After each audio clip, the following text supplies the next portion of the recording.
What's up, everyone? Since we recently got a look at some Star Wars Squadrons gameplay, I wanted to take a moment to sit down and go through some of your questions that you had about the game. Molly and I recently did a live stream showing off some of my gameplay footage, and we answered a bunch of questions, but it was an hour and a half long. And so I took some of those questions, I took some from Patreon, some from YouTube, and I wanted to just provide some details in a much shorter video. But if you want to just see me prattle on for like 90 minutes about Star Wars Squadrons, you can go check that out. Eric Romo asks how long it took to adjust to first person. Was it easier or harder than I expected? That was probably the biggest reservation I had about the game. I was worried that there wouldn't be a third person option. That's how I tend to appreciate my games. I've said it so many times, I'm more of a third person action adventure kind of player. I like to play third person in Battlefront and in Starfighter Assault, and I very rarely go into first person mode. So that was something that I was a little bit like, oh, this could go either way, but honestly, I didn't notice it at all. It was like instantly everything made sense. I was worried that the view, especially in the Imperial cockpit, would be too restrictive, but it's not. I mean, you're focused on what's directly in front of you. That's all you need to know. You can look about the cabin, but everything you need is in front of you. It immediately felt right to me. And now I kind of really appreciate it for the technical side with the dashboard and all of your information that you need right there. So yeah, I would say that it was a lot easier than I thought it was going to be to get into that first person mode. Cage Uwejo wants to know if it's always 5 versus 5, or can you do full wings of starfighters against each other? In both fleet battles and dogfights, those are the two multiplayer modes, it is always 5 versus 5. The max party you can have is 5. Dogfights, it is strictly just a team of 5 going against another team of 5. There's no AI. In fleet battles, you still have your two main squadrons, but there's also a ton of AI ships flying around. So those are really the only two ways that you can play. It's not like you can do a 10 or 20 versus against each other, which would be wild. You can also play 5 versus AI. Like if you and your friends just wanted a more casual gameplay experience, a less competitive experience, you can play against AI starfighters, definitely in fleet battles, and I think they said you couldn't dogfight as well. And if you didn't want to squadron up at all, if you just wanted to play by yourself, there is an offline mode where, yeah, you can just go fly with AI against AI. So there are some options, but there's nothing bigger than a 5v5. Alden Diaz asks if you ever get to enjoy what your ship or pilot looks like since it's all in first person. I will say it's kind of few and far between. Like, obviously you can see your ship and your pilot when you're customizing them, but in game, not really. I mean, the whole thing's in first person, so you can see other people's pilots in the briefing room. The only time you really see yourself is at the end of a game if you won, and it'll show your squadron and what you all look like. As for your ship, there are animations going into a battle and out of a battle. So you'll definitely see it when you fly in, and then it shows the winning squadron flying out. And that's where everyone would get to see your ship, but you also get to see yours. But yeah, it's not really a ton of... Like, the cosmetics definitely feel like it's more for other people than yourself. They might see that, like, oh, he's in a red TIE Interceptor, so he must have played enough to unlock that cosmetic. In that way, I think it kind of can sense... It's like a danger sense for your enemies. They know to be scared of you. But yeah, not so much for yourself. The interior cosmetics, that's kind of what I liked more. We didn't get a chance to like play around with all that, but I immediately, of course, put that Ewok bobblehead in there. That's where you feel like you can do some customizations that are for you, that you get to enjoy. Seth Wyatt wants to know if you have full visibility of your cockpit in first person, or do you have to move your head around to see everything? So we didn't get to play with VR or anything like that, but there is an ability on mouse and keyboard or controller to move your head, and you can look left, right, out the cockpit. You can look all the way behind you and see your astromech droid if you're in an X or Y wing. But yeah, for the most part, you don't have to do that. You're just looking straight ahead. You got your power management, your radar, your shields, like everything you need is directly in front of you. It's not like you're going to have to look over to the right to see anything. I do think that in VR, it will be very helpful to be able to look up, look right, look left. You're just going to be able to spot enemies that are around you, especially in a Rebel ship. TIE Fighter, not so much. They have more visibility down below, so that's good. But for the most part, TIE Fighters are just kind of like a straight ahead deal. It'll be interesting to see how that plays out, because in my head, I'm like, all right, if you're in VR and looking around is as simple as literally turning your head and you can see, well, there's my buddy over there and he's being chased by a TIE Fighter, like I'm going to go intervene. And you can't really do that with the Imperial ship. So I'm positive they've taken that into account and that it will be balanced appropriately, but we'll have to see. Ryan Cunningham asks how immersive the gameplay is. Insanely immersive. And again, I'm talking without having used VR, didn't use HOTAS or anything like that. It was just me, the monitor, and my controller. And yeah, I found myself like ducking my head as I was trying to fly through tight spaces. I felt like I haven't done that a lot since I was a kid, probably playing Pod Racer, because I would crash into everything. But yeah, like it feels really rewarding to try to outfly someone else by doing some daring moves. And when you pull one off, I like keep scrunching down like that's going to help anything.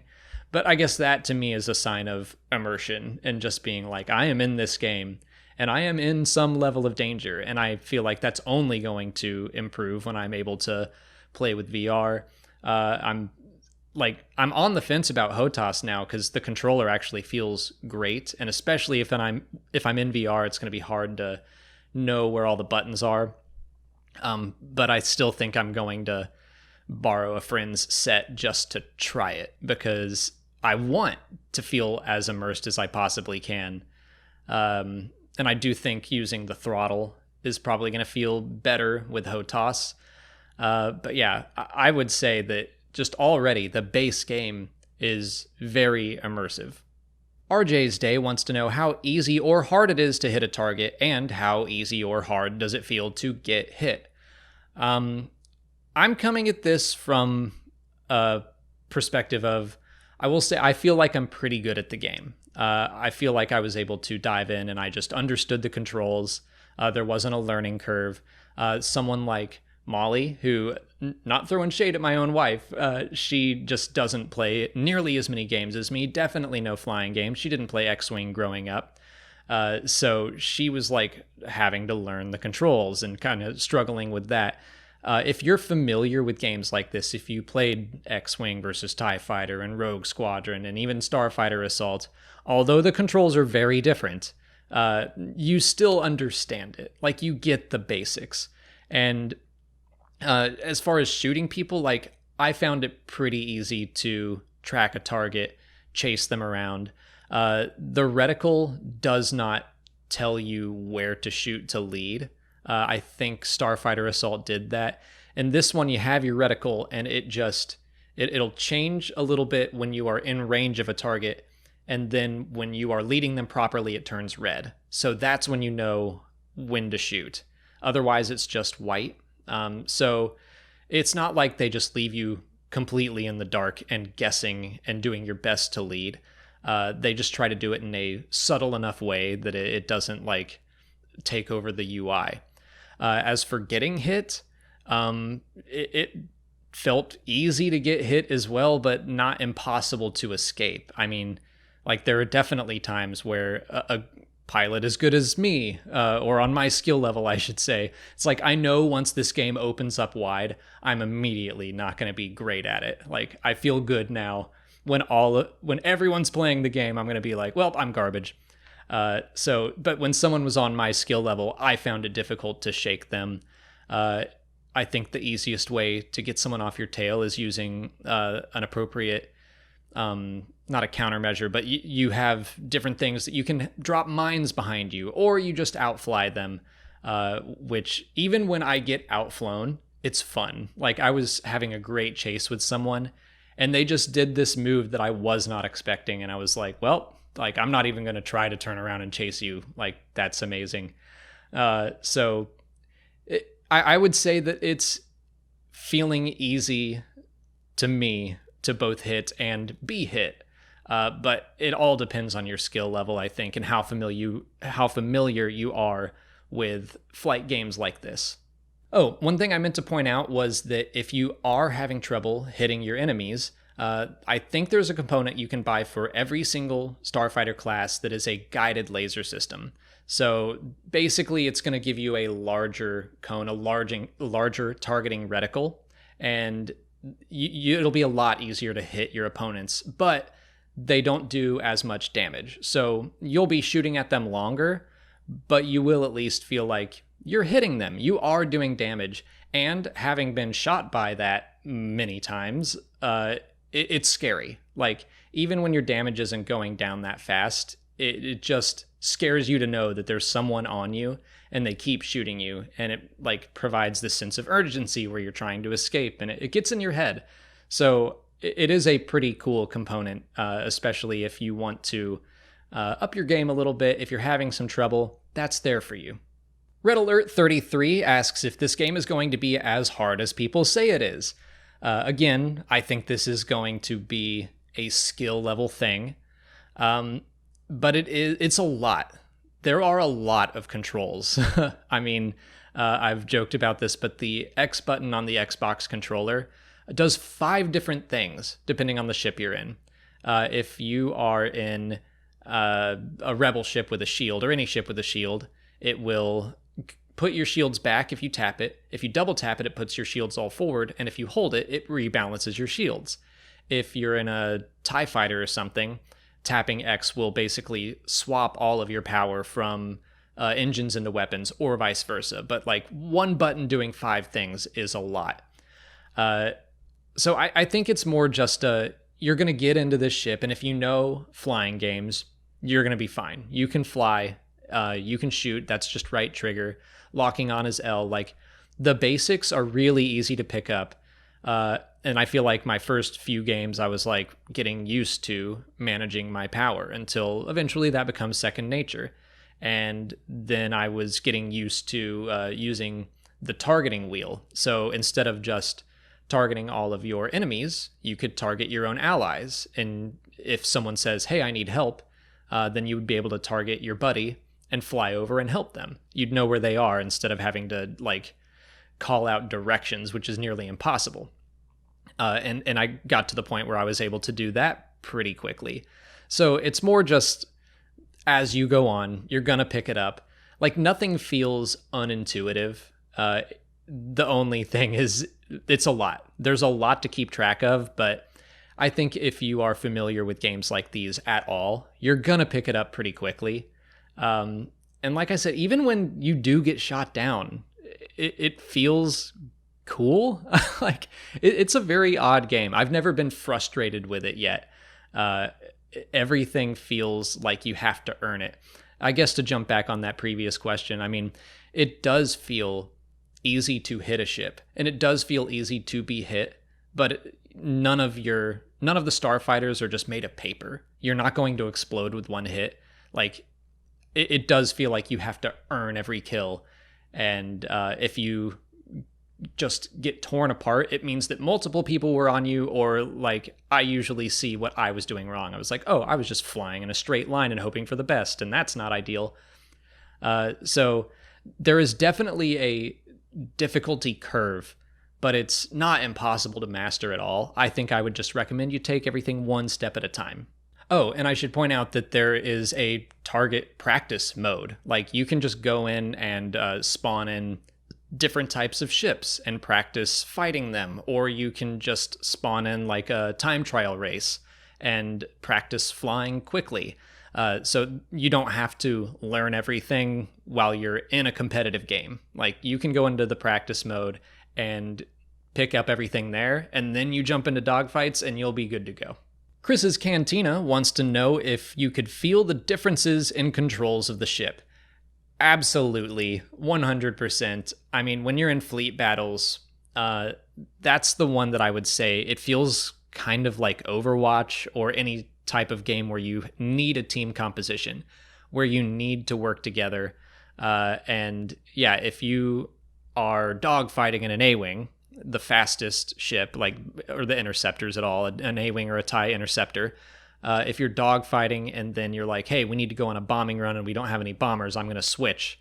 Going from an interceptor to a bomber, it feels like all of a sudden you're flying in molasses. And yeah, you have this desire to punch all of your energy into engines and boost so you get somewhere quickly. But honestly, like, I don't know what the best strategy there is yet. It might be better to tank up and put all your energy into shields and just try to soak things up. So yeah, it is interesting I want to see how people deal with these different strategies. I mean, I think a lot of the game is going to come down to patience, which I have trouble with. I do want to get into Y-Wing and boost down there and just drop my bombs as fast as I can, but like, you should be conservative. It probably is better to get there slowly, have your friends come to you and protect you on your way in, so that you can drop a full payload and get out, instead of just like flying as fast as you can, where you're probably going to get torn up more with lower shields. So it's very interesting, but there is a definite difference in all of the ships. I prefer flying interceptors for the most part because I like the speed. But you can get similar speed in an X-Wing or a TIE fighter, but just not as fast. But they definitely pack a little more defense. They have stronger hulls. Y-Wings, honestly, like, there was a point where I was trying to change controls and I was in a Y-Wing and I was in the menus and I was getting shot. I was being like just shot up, but I had all my energy and shields and I was able to like get through the menu, come back in and escape. If I had done that in an A-Wing, I'd be torn apart. So there's a lot of different ships to try out depending on your play style. James Fonda asks how the cutscenes play out and if they are also in first person. They're not. They're not in first person. They play out like you would expect, I think. We only saw, I think, one main cutscene from the prologue. I'm not really going to get into story spoilers here since the game is still 2 months out. I know Eckert's Ladder did like a full breakdown on what we saw. They also asked us not to record any of the prologue specifically for story spoiler reasons. They wanted people to be able to experience it all firsthand themselves. But we could talk about it, and Eckert's Ladder has done a great breakdown of everything. But the cutscene was like a normal cutscene. What I can't remember is if your character, talks or even shows their face. The cutscene was on the Imperial side. And I think they might have been wearing their helmet the whole time. And I think they might have been silent. But I do remember hearing their voice like in the story mode itself. So you can choose between like 8 different voices, 8 or 10. And so I wouldn't be surprised if they had recorded the entire script 10 times with different people. But I honestly can't remember that part. Rick Villanueva wants to know what crashing is like, because he's probably going to do that a lot. Honestly, it's fun. It's weird to say, but it's one of my favorite aspects of the game, is that a crash is not a death sentence. I feel like in Starfighter Assault and a lot of flight sim games like this, you bump a little piece of debris, you bump a wall, and you explode. That's it. You're done. What I really, really like about this is you can see it in my gameplay footage, specifically the dogfight part. I like just miscalculate something and I hit the listening station and I just kind of grind along it. I hit something else and I bump up and I take off. It does a lot of damage. It's not something I'd recommend doing, but it made me feel like Han Solo. Like, I've learned this from my buddy Needles, and I'm going to drag along this and then pop off and zoom away. It was on accident, but it still felt cool. And I'm just grateful for that kind of forgiving feeling of the game, that one little pilot error is not a death sentence. A major pilot error, yeah, I have crashed and killed myself many times already. Again, I'm pretty sure you can see me do it multiple times in my gameplay footage. So it's just weird to say that it's one of my favorite parts of the game. Is that when it happens, it's more like exciting, and it kind of takes your breath. To go back to that immersion, it scares you because you don't want to die, but you're like, okay, I got out of that. I'm all right. Let's keep going. It's just a fun aspect of the game. Christian Morales asked if the game seemed complete when we played it. I don't believe what we got was the final build. Well, it definitely wasn't, because it didn't have VR in it. I'm sure that there are many changes to be made to the game, but of everything that we saw, the game felt great and done. Like, I don't know what they're going to change, but I thought that it felt very balanced. They let us try a couple of loadouts that were like pre-built. They didn't unlock everything for us. It was just, hey, if you want to see what a different loadout is like, you can do that. But I don't know. The balance is what really struck me, is that I feel like half the games I played, I won, and half I lost. And that's how it should be. I never felt like the rebels were dominating. Like, I feel like in Starfighter Assault, the Rebellion won most of the games. Didn't seem that way at all in Squadrons. So yeah, I know the game is not complete, but I was very impressed with it. I think I noticed a bug here or two in like the customization area, but it was nothing major and nothing within the actual like multiplayer gameplay. So yeah, like already it feels good. And I can't wait to see what it looks like and how it plays when it's completely polished. Those are all the questions I'm going to answer today about Star Wars Squadrons. Again, if you want to see even more, you can go back and watch our live stream that we did. We just kind of talked through my gameplay footage, and Eckhart Slatter provided me with some of his, which he kills me in a lot of his footage, so you can go watch that. That's fun.